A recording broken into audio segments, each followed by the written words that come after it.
Hola, hola, bienvenidos al día 264 del reto 366 2024. El devocional de hoy se llama ¿Cómo lidiar con los conflictos? La Biblia nos dice que amemos a nuestro prójimo y también que amemos a nuestros enemigos, posiblemente porque generalmente son las mismas personas, escribió G.K. Chesterton. El conflicto es ineludible. Incluso es imposible evitarlo para aquellos de nosotros que huimos de la confrontación. A medida que transitamos por la vida, inevitablemente nos encontraremos con personas con las cuales entraremos en conflicto. Además, para un cristiano existe un conflicto interno entre los deseos de nuestra naturaleza pecaminosa y el Espíritu Santo. También podemos experimentar conflicto cuando defendemos la verdad dentro de la iglesia o cuando nos relacionamos con la cultura predominante. Incluso en el Reino Unido, un país que tradicionalmente ha sido visto como cristiano, la cultura es cada vez más hostil hacia la fe cristiana. Vamos a leer el Salmo 109 del 1 al 20. Dice lo siguiente en la nueva versión internacional. Oh Dios, a quien alabo, no guardes silencio, pues gente malvada y mentirosa ha declarado en mi contra y con lengua engañosa me difaman. Con expresiones de odio me rodean y sin razón alguna me atacan. Mi amor me lo pagan con calumnias mientras yo permanezco en oración. Mi bondad la pagan con maldad, me dan odio a cambio de mi amor.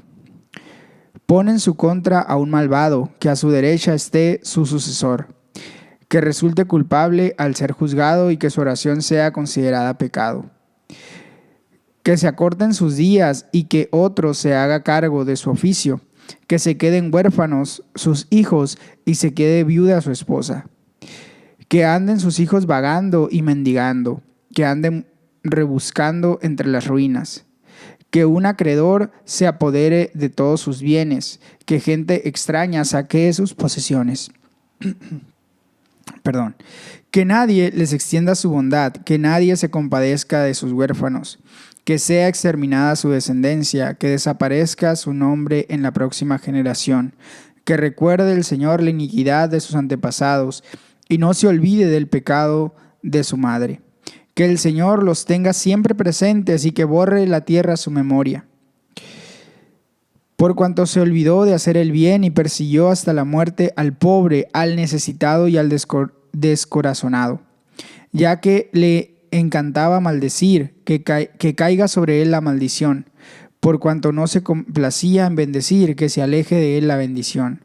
Por cuanto se cubrió de maldición, como quien se pone un vestido, que ésta se filtre en su campo como el agua, que penetre en sus huesos como el aceite, que lo envuelva como un manto, que lo apriete en todo tiempo como un cinto, que así les pague el Señor a mis acusadores, a los que me calumnian. Vamos a volver el comentario sobre este salmo. Dice, conflicto con quienes no nos odian y atacan. David clama a Dios, a quien alabo. Está en conflicto con las personas malvadas y engañosas que han abierto sus bocas contra él, con lengua engañosa y con expresiones de odio. Mi bondad la pagan con maldad, en vez de amarme, me aborrecen. Cuando aquellos que amamos y consideramos amigos nos atacan, es algo profundamente angustioso.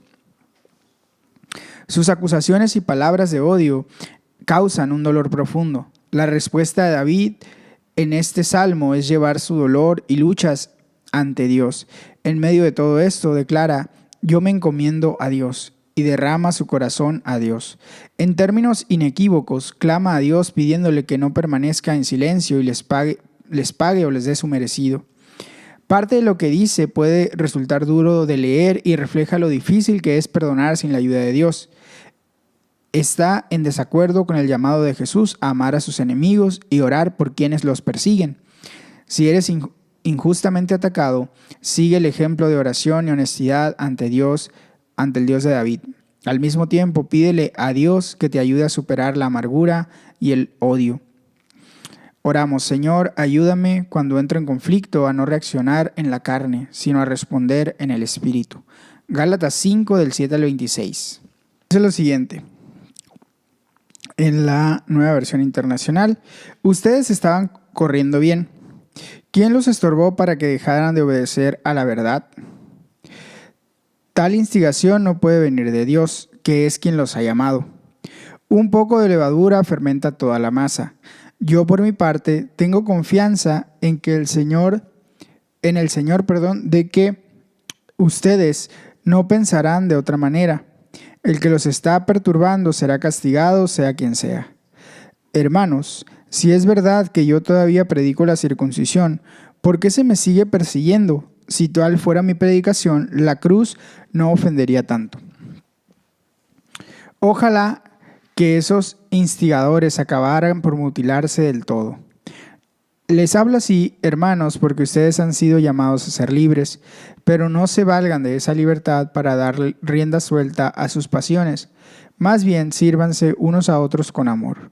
En efecto, toda la ley se resume en un solo mandamiento: ama a tu prójimo como a ti mismo.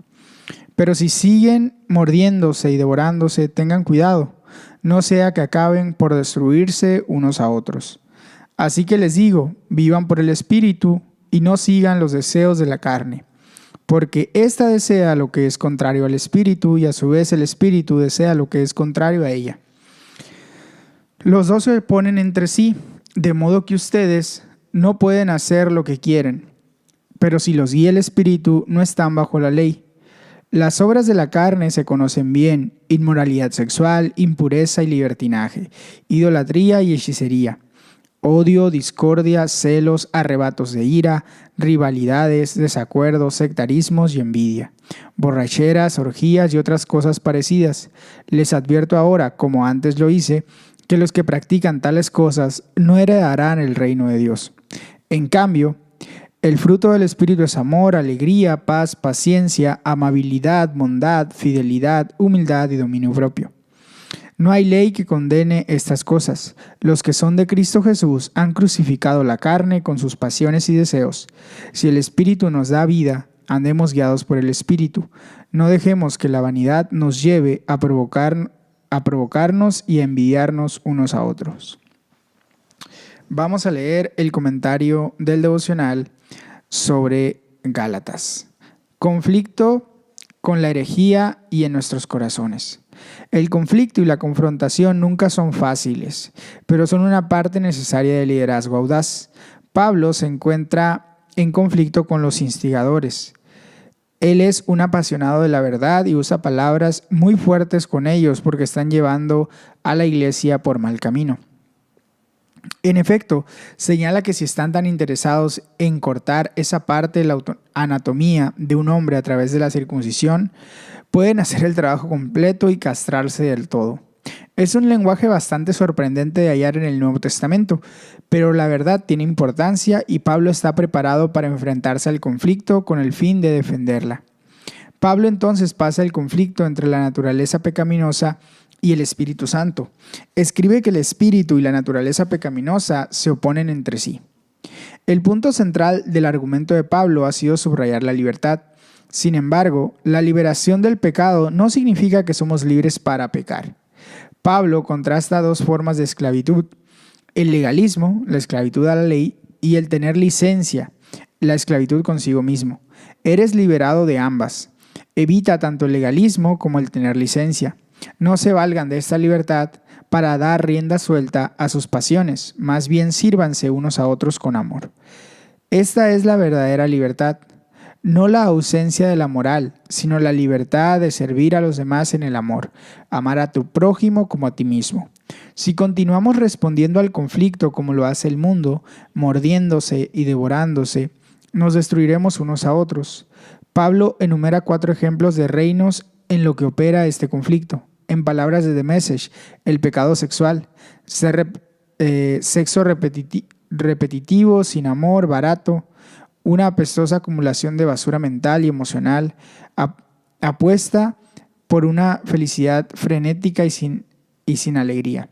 El pecado religioso, dioses de amuleto, religión con espectáculo de magia, soledad paranoica. El pecado social, competencia feroz, todo se consume por las necesidades, pero las necesidades no son satisfechas, temperamento brutal, impotencia para amar o ser amado, hogares y vidas divididas, mentes pequeñas y persecuciones sesgadas, el hábito vicioso de despersonalizar a todos en un rival, el pecado del exceso, adicciones incontroladas e incontrolables, parodias desagradables de la comunicación.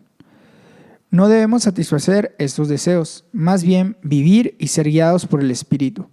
Si eliges vivir por el Espíritu, no seguirás los deseos de la carne que nos tientan continuamente. En su lugar producirás el fruto del Espíritu: amor, alegría, paz, paciencia, amabilidad, bondad, fidelidad, humildad y dominio propio. Aquellas son las características que vemos en Jesús. Pablo continúa diciendo: los que son de Cristo Jesús han crucificado la naturaleza pecaminosa con sus pasiones y deseos. La tentación es siempre volver atrás, pero si el Espíritu nos da vida, andemos guiados por el Espíritu. En la medida de lo posible, evita el conflicto personal. No dejemos que la vanidad nos lleve a irritarnos y a envidiarnos unos a otros.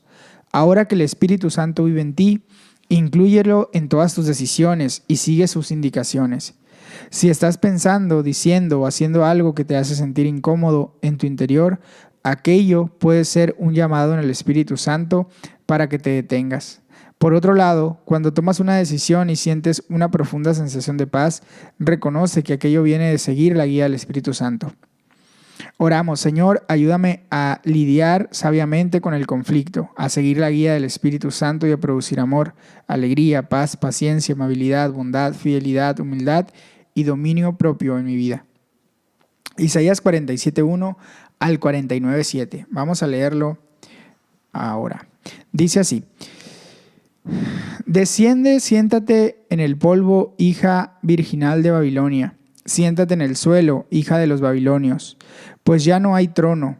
Nunca más se te llamará tierna y delicada. Toma piedras de molino y muele la harina. Quítate el velo, levántate las faldas, desnúdate las piernas y cruza los ríos.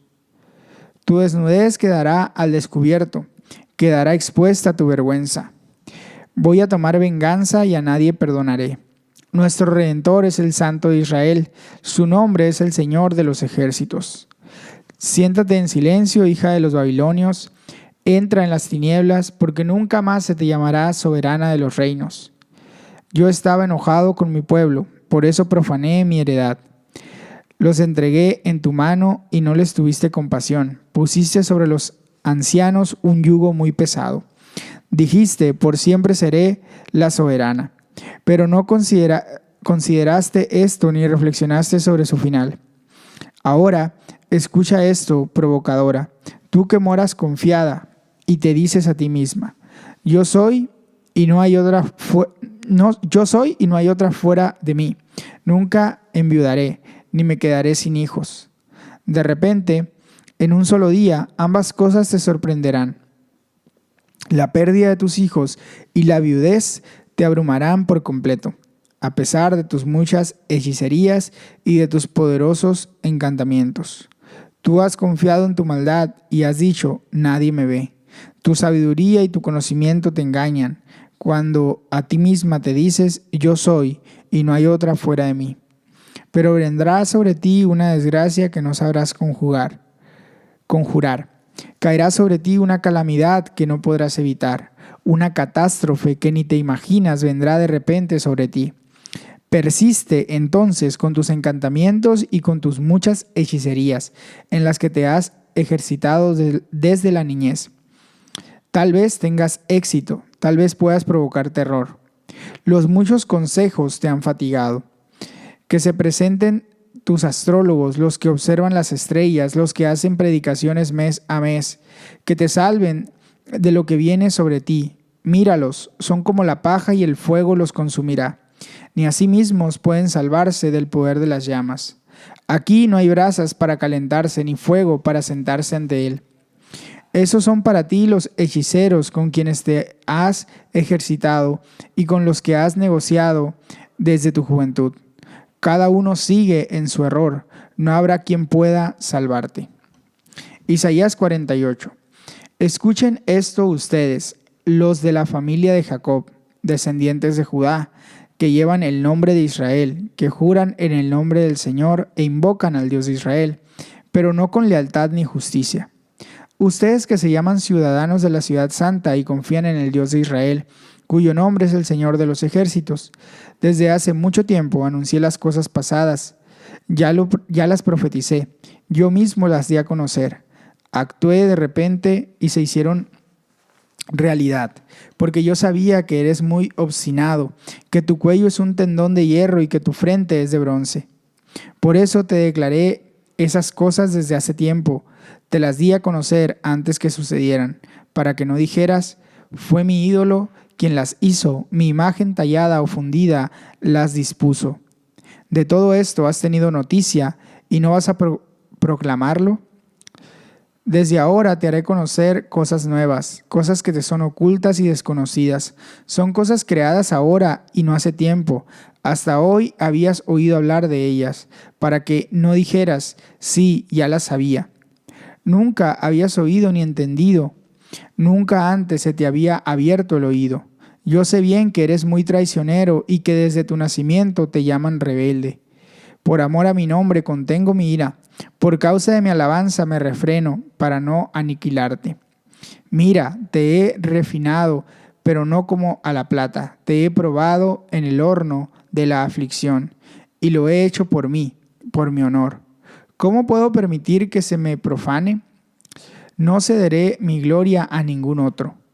Escúchame, Jacob, Israel, a quien he llamado. Yo soy Dios. Yo soy el primero y el último. Con mi mano afirmé la tierra y con mi derecha desplegué los cielos.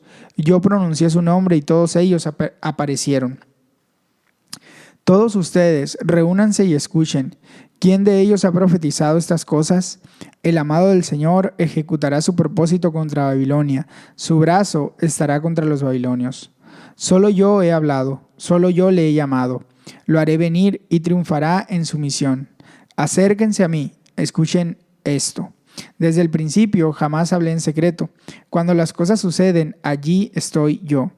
Y ahora el Señor y Dios me ha enviado con su Espíritu. Así dice el Señor, tu Redentor, el Santo de Israel. Yo soy el Señor tu Dios, que te enseña lo que te conviene, que te guía por el camino en que debes andar. Si hubieras prestado atención a tus mandamientos, tu paz habría sido como un río, tu justicia como las olas del mar. Como la arena serían tus descendientes, como los granos de arena tus hijos. Su nombre nunca habría sido eliminado, ni borrado, ni de mi presencia. Salgan de Babilonia, huyan de los babilonios. Anuncien esto con gritos de alegría y háganlo saber. Publíquenlo en los confines de la tierra. Digan, el Señor ha redimido a su siervo Jacob. Cuando los guió a través de los desiertos, no tuvieron sed. Hizo que de la roca brotara agua para ellos. Partió la roca y manaron las aguas. No hay paz para los malvados, dice el Señor. Isaías 49. Escúchenme, costas lejanas. Oigan esto, naciones distantes. El Señor me llamó antes de que yo naciera. En el vientre de mi madre pronunció mi nombre. Hizo de mi boca una espada afilada y me escondió en la sombra de mi mano. Me convirtió en una flecha pulida y me escondió en su aljaba. Me dijo, Israel, tú eres mi siervo, en ti seré glorificado. Y respondí, en vano he trabajado, he gastado mis fuerzas sin provecho alguno. Pero mi justicia está en manos del Señor, mi recompensa está con mi Dios. Y ahora, dice el Señor, que desde el seno materno me formó para que fuera yo su siervo, para hacer que Jacob se le vuelva a él, que Israel se reúna a su alrededor, porque a los ojos del Señor soy digno de honra, y mi Dios ha sido mi fortaleza. No es gran cosa que seas mi siervo, ni que restaures a las tribus de Jacob, ni que hagas volver a los de Israel, a quienes he preservado. Yo te pongo ahora como la luz para las naciones, a fin de que lleves mi salvación hasta los confines de la tierra. Así dice el Señor, el Redentor y Santo de Israel, al despreciado y aborrecido por las naciones, al siervo de los gobernantes. Los reyes te verán y se pondrán de pie. Los príncipes te verán y se postrarán por causa del Señor, el Santo de Israel, que es fiel y te ha escogido. Vamos a leer el devocional en la parte de Isaías. Dice conflicto con la cultura. Como muchos hoy en día, el pueblo de Dios se encontrará a menudo en una cultura con normas muy diferentes a las suyas. No estás llamado a abandonar la cultura, sino que estás llamado a ser distinto. Vive una vida contracultural y tendrás un poderoso impacto para bien en la cultura. El pueblo de Dios se encontraba en una sociedad cruel, Babilonia, que no les tuvo compasión. Una cultura muy orgullosa que se entregó a la magia, la astrología y los horóscopos, muchas hechicerías y poderosos encantamientos. Es muy difícil vivir una vida totalmente contracultural. En el capítulo 48, el profeta cambia su fuego de Babilonia a Israel, señalando que si hubiera prestado atención al Señor y a sus mandamientos, tu paz habría sido como un río, tu justicia como las olas del mar. A pesar de todos los fracasos y problemas de Israel, Dios no abandonó sus planes y propósitos para Israel. Tú eres mi siervo, en ti seré glorificado. Leemos acerca de otro siervo del Señor, esta vez en persona, para hacer que Jacob se vuelva a él, que Israel se reúna a su alrededor. Los propósitos originales de Dios para su siervo Israel serían revelados y cumplidos en él. Todo aquello apunta a Jesús. Era un israelita enviado a Israel que estaba totalmente identificado con su nación, pero fue distinto de ella. La primera tarea del siervo es declarar la verdad. Su boca es una espada afilada. Dios le habló a una nación y le pidió que se lo contaran al resto. La segunda tarea del siervo es hacer visible a Dios. En ti seré glorificado. La tercera tarea es ser una bendición para el mundo. Yo te pongo ahora como luz para las naciones, a fin de que lleves mi salvación hasta los confines de la tierra. Después, Isaías nos deja vislumbrar un destello de cómo el siervo lo logra realizar. En anticipación de lo que se dirá en Isaías 53, habla de aquel despreciado y aborrecido por las naciones. El siervo glorifica a Dios, y ahora Dios glorifica al siervo. Los reyes te verán y se pondrán de pie. Los príncipes te verán y se inclinarán, por causa del Señor, el Santo de Israel, que es fiel y te ha escogido. Aquello se cumplió cuando los sabios de Oriente vinieron a adorar a Jesús. Se ha cumplido una y otra vez durante los últimos 2000 años, cuando reyes, emperadores, presidentes y primeros ministros han inclinado sus rodillas ante Jesús. Israel no tuvo éxito, pero Jesús sí. Ahora es nuestra tarea ser el siervo del Señor. Pablo y Bernabé citaron este versículo. Así nos lo ha mandado el Señor. Te he puesto por luz para las naciones, a fin de que lleves mi salvación hasta los confines de la tierra. Oramos, Señor, ayúdame a vincularme de la manera correcta con la cultura que me rodea. Ayúdame a tener una boca como una espada afilada para proclamar con amor la verdad. Ayúdame a mostrar tu esplendor y a hacer luz para aquellos que están a mi alrededor, a fin de que lleve tu salvación hasta los confines de la tierra. Pipa añade respecto a Gálatas 5, 22 y 23. En cambio, el fruto del Espíritu es amor, alegría, paz, paciencia, amabilidad, bondad, fidelidad, humildad y dominio propio. ¿Qué tal estamos con estos? Hasta aquí llega el devocional de hoy. Recuerda que puedes tomar un tiempo para orar y meditar de manera personal, y también puedes compartir este devocional con alguien que creas que le va a ser de bendición, o compartir el enlace en tus redes sociales. Que Dios te bendiga. Hasta mañana.